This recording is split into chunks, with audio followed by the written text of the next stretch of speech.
Hello everyone. આપણે chapter ચાલે છે કોષ અને કોષ રચના, ચેપ્ટર નંબર 5. લાસ્ટ વિડીયોમાં આપણે રસધાની અને કણાભ સૂત્ર આવી બે કોષીય રચના વિશે અભ્યાસ કર્યો. હવે વાત કરીએ આપણે અંતઃકોષરસ જાળની.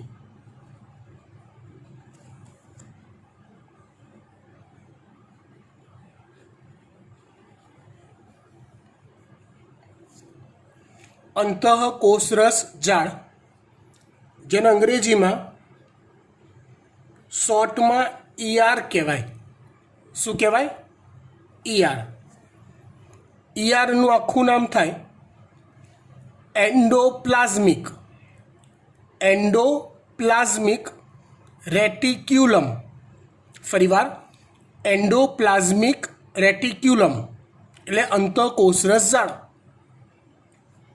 હવે ધારો કે હું આ એક કોષ લઉં.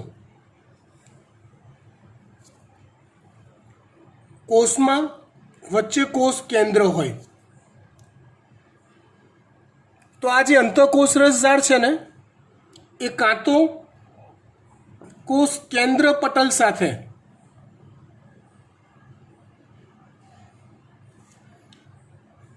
આ કોષ કેન્દ્ર એનું પટલ હોય, કોષ કેન્દ્ર પટલ કહેવાય, એની સાથે વળગેલી હોય, કાં તો કોષરસ પટલ સાથે વળગેલી હોય. આ રીતે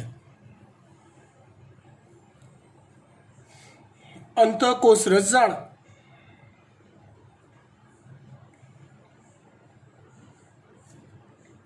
કાં તો કોષ કેન્દ્રને વળગેલી હોય, કાં તો કોષ રસ પટલને વળગેલી હોય.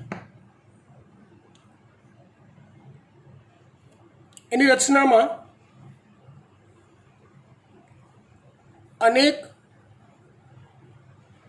નલિકામય એકમ આવેલા હોય છે. હવે આ જે આપણે દોર્યું ને, એમાં જુઓ, આ રીતે જે યુનિટ્સ દોર્યા એ એક એક નલિકામય એકમ કહેવાય. શું કહેવાય? એક એક નલિકામય એકમ કહેવાય. આ એક એક નલિકામય એકમને સિસ્ટરની કહેવાય છે. શું કહેવાય? સિસ્ટરની. એટલે ટૂંકમાં એવું કહેવાય કે અંતઃકોષરસ જાળ એ સિસ્ટરનીની જાળ છે, જે કોષરસમાં પથરાયેલી હોય છે. ક્યાં પથરાયેલી હોય? કોષરસમાં પથરાયેલી હોય.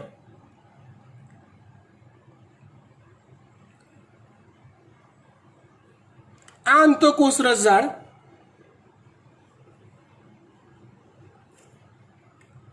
બે પ્રકારની હોય. કેટલા પ્રકારની હોય? બે પ્રકારની. એક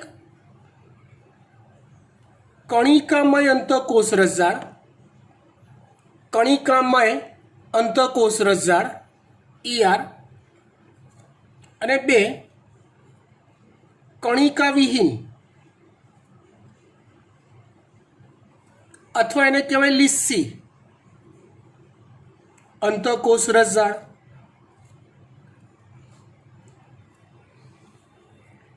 હવે થોડુંક ડીપમાં લઈ જાઉં તમને. તો ધારો કે આ અંતઃકોષરસ જાળ છે, એની દિવાલ ગણી લઈએ. આવી હોય, ધારો કે આવી, તો આ એની બહારની સપાટી કહેવાય.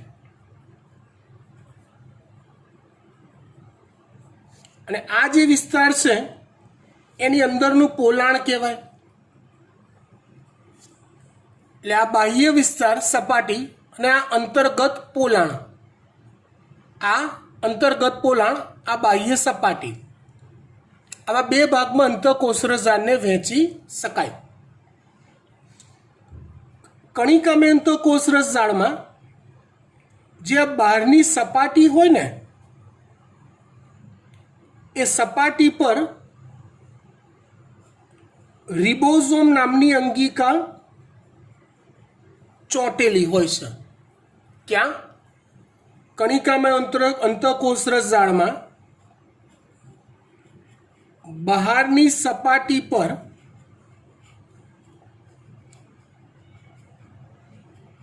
રિબોઝોમ્સ અંગિકાઓ ચોંટેલી હોય છે. માટે એની સપાટીને તમે ટચ કરો તો દાણા દાણા દાણા દાણા લાગે, અથવા સપાટી સ્પર્શ કરતા રફ લાગે. માટે આ અંતઃકોષરસ જાળને શોર્ટમાં RER કહેવાય છે. R એટલે રફ, R એટલે રફ, ER એન્ડોપ્લાઝમિક રેટિક્યુલમ અંતઃકોષરસ જાળ, રફ એન્ડોપ્લાઝમિક રેટિક્યુલમ. હવે આ જે કણિકા વિહીન જે છે ને એની બહારની સપાટી પર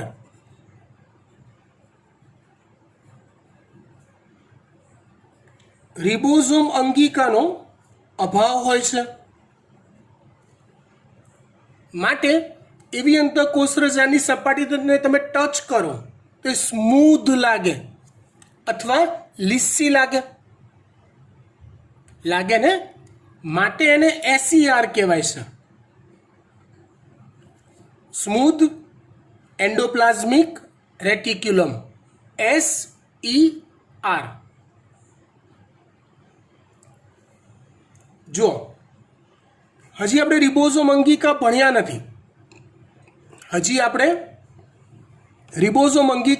નથી, પણ રિબોઝોમનું કાર્ય છે પ્રોટીન સંશ્લેષણ. એનું કાર્ય હોય છે પ્રોટીનનું સંશ્લેષણ કરવું. એટલે જે કોષો સક્રિય રીતે પ્રોટીન સ્ત્રાવી હોય તેમાં RERની હાજરી હોય છે. જે કોષો પ્રોટીનનો સ્ત્રાવ કરતા હોય એમાં RERની હાજરી હોય. હવે સવાલ એ થાય, કયા કોષો પ્રોટીનનો સ્ત્રાવ કરે? આ ચોપડીમાં હાલ આપ્યું નથી આપણને, એટલે આપણા માટે આ નીટ થઈ ગયું. વધારાની માહિતી છે. આ પ્રોટીન સ્ત્રાવી કોષો કયા? તો જો આપણા શરીરમાં સર્જાતા મોટા ભાગના અંતઃસ્ત્રાવો, દાખલા તરીકે પિચ્યુટરી ગ્રંથિના નામ સાંભળ્યું છે ને? હા. તો એના જેટલા બી અંતઃસ્ત્રાવો છે, ગ્રોથ હોર્મોન હોય, થાઇરોટ્રોપિક હોર્મોન હોય, જે બી અંતઃસ્રાવ પિચ્યુટરી ગ્રંથિના આવે એ બધા અંતઃસ્રાવો પ્રોટીનના બનેલા છે. એટલે પિચ્યુટરી ગ્રંથિના કોષોનો જો હું અભ્યાસ કરું તો એના કોષોમાં જે ER જોવા મળે એ RER પ્રકારની જોવા મળે, હે ને? સ્વાદુપિંડમાંથી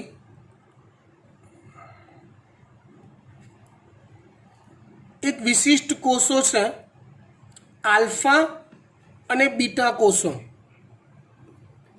આ બંને કોષોમાંથી અંતઃસ્રાવનો સ્ત્રાવ થાય, અનુક્રમે ગ્લુકાગોન અને ઇન્સ્યુલિન. આ બંને પ્રોટીનના બનેલા છે. તો સ્વાદુપિંડના આલ્ફા અને બીટા કોષોનો અભ્યાસ કરીશ તો એમાં પણ RER જોવા મળશે. નીટ જે છે ને બેટા, બાયોલોજીમાં હું તમને નોટ્સ જે આપીશ ને અત્યારે એ ટેક્સ્ચ્યુઅલ બેઝ આપીશ, પણ નોલેજ પૂરું આપી દઈશ.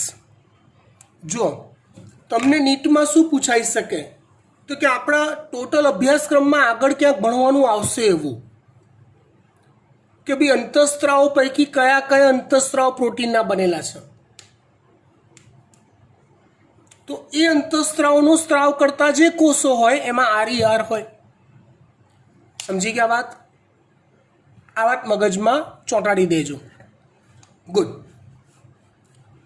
ચલો વાત કરીએ આપણે SCRની, જ્યાં રિબોઝોમ હોતા નથી. તો આ જે SCR છે એ SCR લિપિડ સ્ત્રાવી અથવા સ્ટેરોઇડ પ્રકારના અંતઃસ્ત્રાવી કોષો, લિપિડ સ્ત્રાવી અથવા સ્ટેરોઇડ પ્રકારના અંતઃસ્ત્રાવી કોષોમાં SCRની હાજરી હોય છે. જો અહીંયા તમને એની યાદી આપી દઉં, ટેક્સ્ટબુકમાં નથી આપી.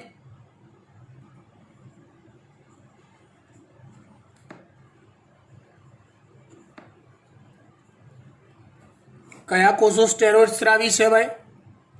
તો જો આપણા જે બી જાતીય અંતઃસ્ત્રાવો છે, માદા હોય તેમાં ઇસ્ટ્રોજન, પ્રોજેસ્ટેરોન, નર હોય તો નરમાં ટેસ્ટોસ્ટેરોન. સાંભળ્યું છે ને આવું? યસ, એ જાતીય અંતઃસ્ત્રાવો કહેવાય. એટલે અંડપિંડના કોષો, શુક્રપિંડના કોષો કે જે જાતીય અંતઃસ્ત્રાવનો સ્ત્રાવ કરે છે, અને આ જાતીય અંતઃસ્ત્રાવો સ્ટેરોઇડ પ્રકારના હોય છે. તો એ કોષોમાં જોવા જઈએ તો કેવી અંતઃકોષ રસજાળ જોવા મળે? તો કે SCR પ્રકારની અંતઃકોષ રસજાળ જોવા મળે. અંતઃકોષ રસજાળની ચોપડી પ્રમાણેની ચર્ચા પૂરી થઈ ગઈ. પણ આપણે તો બધું જ ભણવાનું. જો બોર્ડ માટે તૈયાર કરવાનું જે છે એની નોટ્સ હું આપી દઈશ તમને. આ બી જે બી લખીશ એના ફોટોગ્રાફ્સ તમને હું સેન્ડ કરી દઈશ. આ બી સાચવવા એટલા માટે પડશે કે આમાં બધું ઠાંસીને નીટ ભર્યું હશે. એક ખાનગી વાત યાદ રાખો,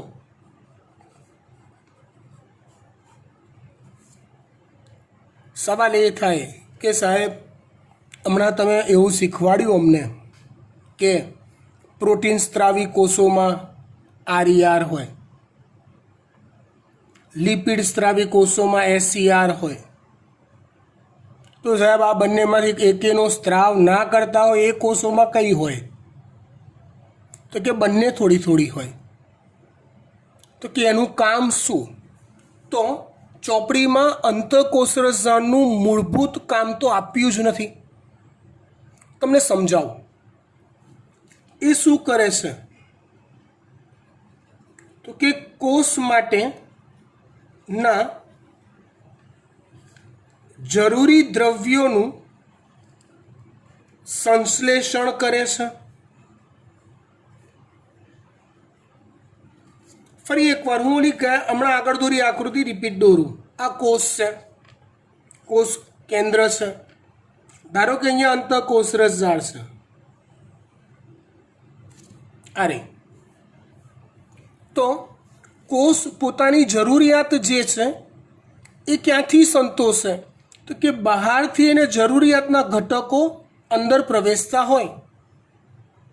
બહારથી એની જરૂરિયાતના ઘટકો અંદર પ્રવેશતા હોય તો એ ઘટકો સૌ પહેલાં અંતઃકોષ રસજાળમાં આવે.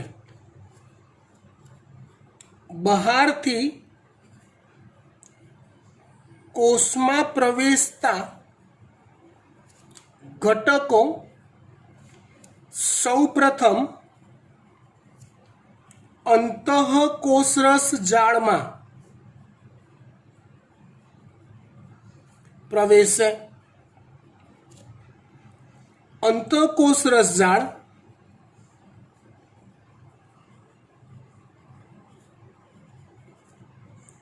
કોષની જરૂરિયાત અનુસાર એ દ્રવ્યોમાં ફેરફાર કરી કોષને જરૂરી હોય તેવા સ્વરૂપમાં તેને ફેરવે છે. બહુ જોઈએ એવી ખબર પડી નહીં, ના પડી, આઈ નો, પાડી દઈએ હમણાં ખબર. વિચારો, આપણા ઘરમાં બજારમાંથી ઘઉં આવે, ઘઉં આવે છે ને બધાના ઘરમાં ઘઉં. હા, હવે એ ઘઉં ઘરની જરૂરિયાત છે માટે બહારથી ઘઉં આવે છે. વિચારજો હો બરાબર. હવે એ ઘઉં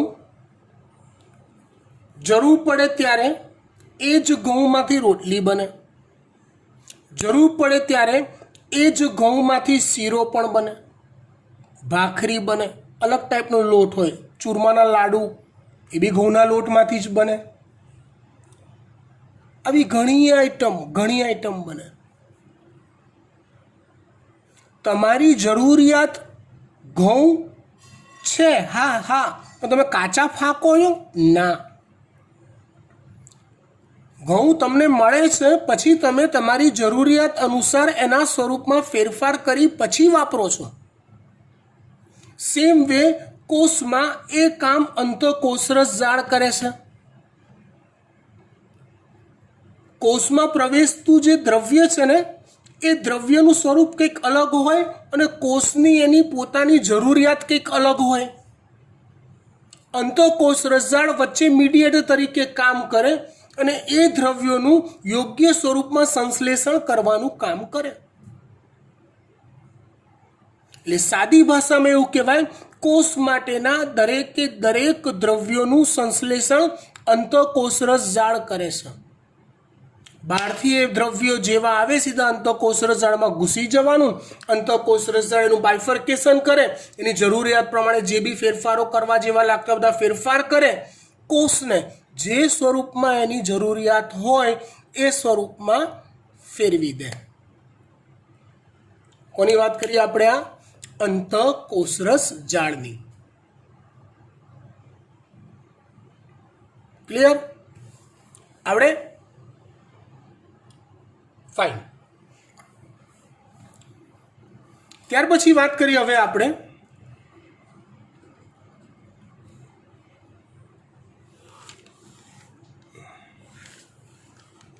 ગોલ્ગી કાય.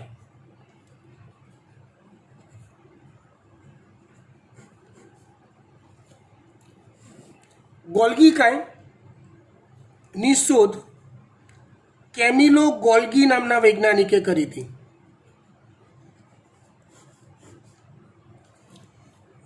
કોણે કરી હતી? કેમિલો ગોલ્ગી નામના વૈજ્ઞાનિકે. કોષની અંદર કોષ કેન્દ્રની નજીકમાં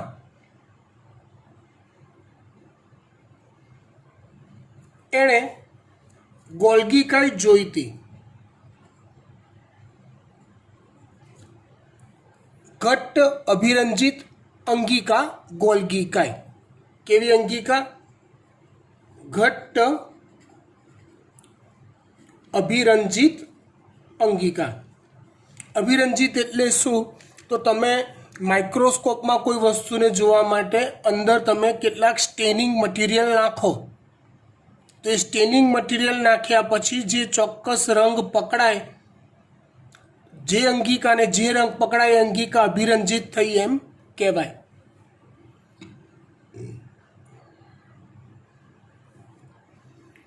ગોલ્ગી કાયની વાત કરું ને તમને, તો એ હકીકતમાં અંતઃકોષરસ જાળનો જ કઝિન બ્રધર છે. ગોલ્ગી કાય પણ સિસ્ટરની બનેલી રચના છે.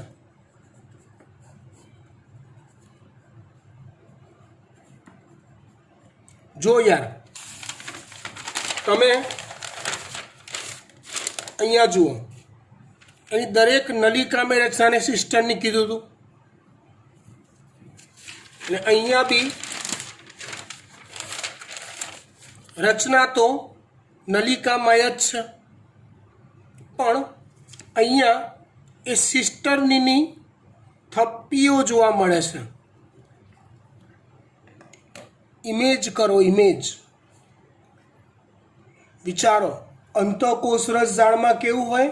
નલિકાઓ ઝાડની જેમ પથરાયેલી હોય. ગોલ્ગી કાયમાં કેવું હોય? એ નલિકાઓ એકની ઉપર એક એમ થપ્પીની જેમ ગોઠવાયેલી હોય. સમજી ગયા વાત? ગુડ.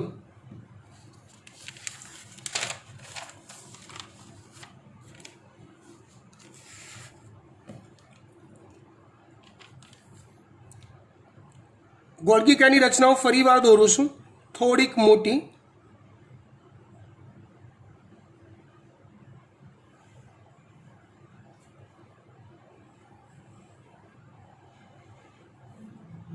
આ રીતે નલિકાઓ થપ્પીની જેમ ગોઠવાયેલી હોય, એકની ઉપર એક એ રીતે.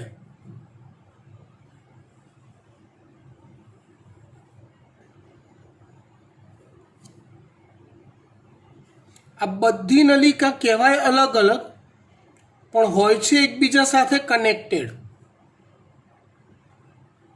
કહેવાય અલગ અલગ, પણ હોય એકબીજા સાથે કનેક્ટેડ.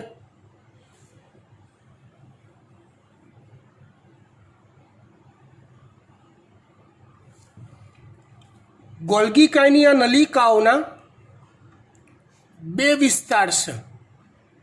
થિયરી ધ્યાનથી સમજજો. નોટ્સમાં તમને તરત ખબર પડી જશે. નોટ્સ તમારી પરીક્ષા માટે છે. આ તમારા મગજમાં આખી વાત ઉતારવા માટે છે. હું જે લેક્ચર લઉં છું એ ધ્યાન આપજો.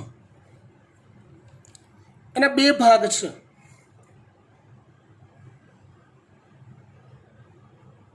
આ છે એનો બહિર્ગોળ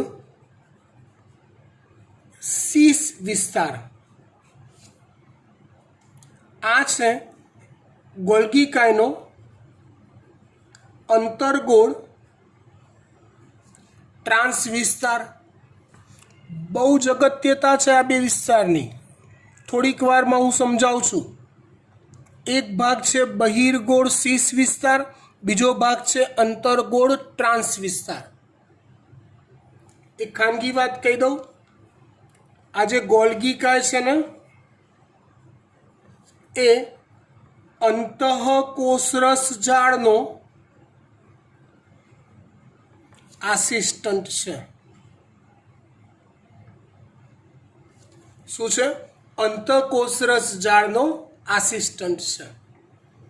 અંતઃકોષરસ ઝાડ સાથે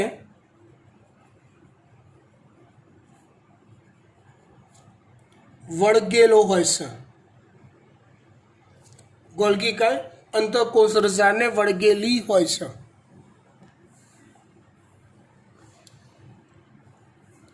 હવે આસિસ્ટન્ટ કેમ?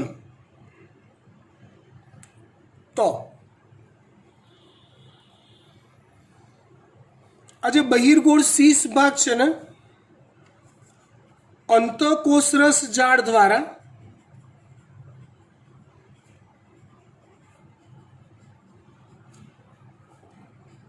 જે સંશ્લેષિત દ્રવ્યો છે,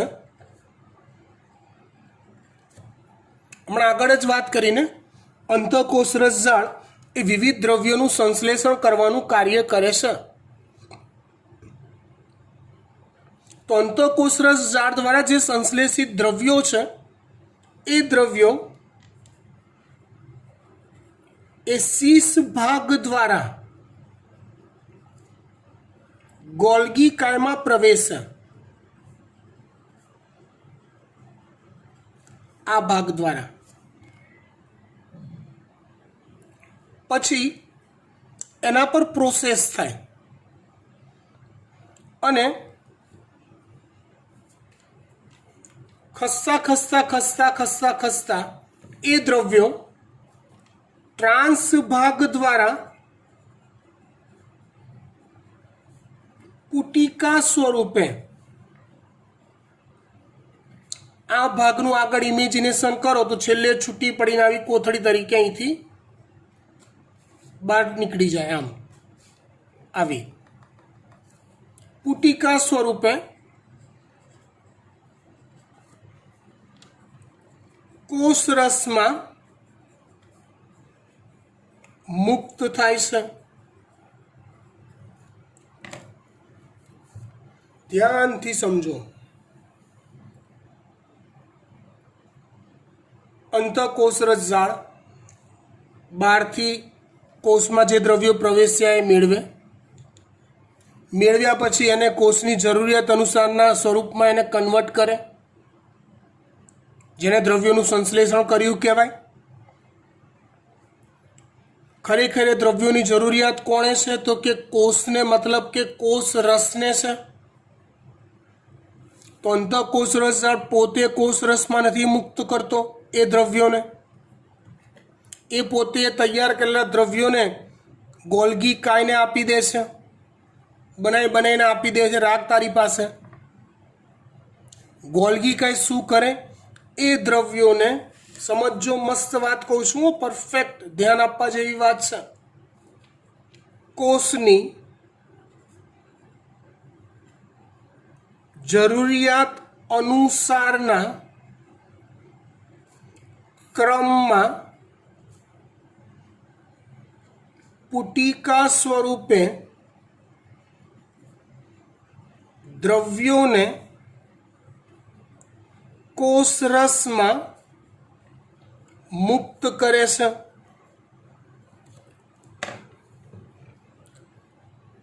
દાખલા તરીકે માની લો કે અંતઃકોષરસ જાળે ધારો કે કેટલાક પ્રોટીનનું સંશ્લેષણ કર્યું, કેટલાક ઉત્સેચકોનું સંશ્લેષણ કર્યું, કેટલાક કાર્બોહાઈડ્રેટ્સનું સંશ્લેષણ કર્યું, કોષની જરૂરિયાત પ્રમાણે બનાવી દીધા અને ગોલ્ગીકાને આપી દીધા, ને પકડ તું રાખ।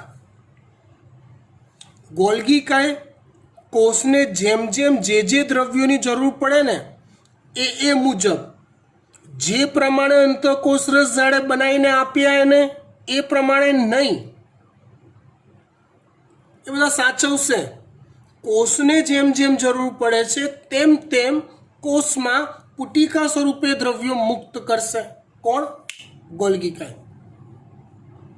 એક મસ્ત ઉદાહરણ તમને આપું, મસ્ત જોજો હો, મારા પર ગુસ્સો ના કરતા, તમને લલચાવું છું, મારા પર દાજ ના ચડવી જોઈએ પ્લીઝ, પણ આમ મજા આવે એવું ઇમેજિનેશન કરાવું છું। ચલો, ધારો કે આપણે બધા હોટલમાં જમવા ગયા, પંજાબી હોટલમાં।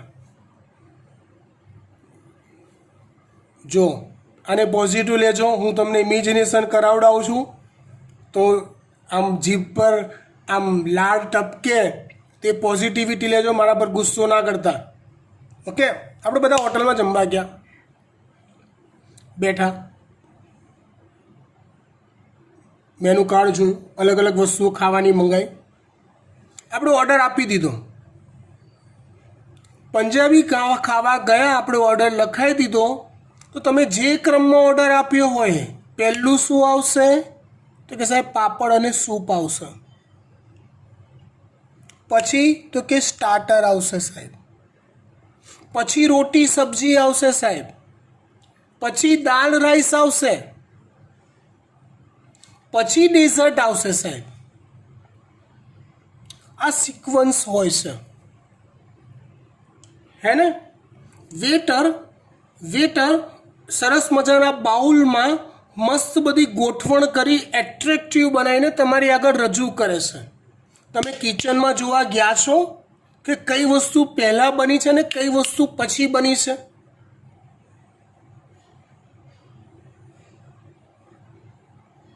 અહીંયા તમારે એવું ઇમેજ કરો કે કિચનમાં કામ કરતો જે હેડ કુક કે રસોઈયો જે છે એ અંતઃકોષરસ જાળ છે,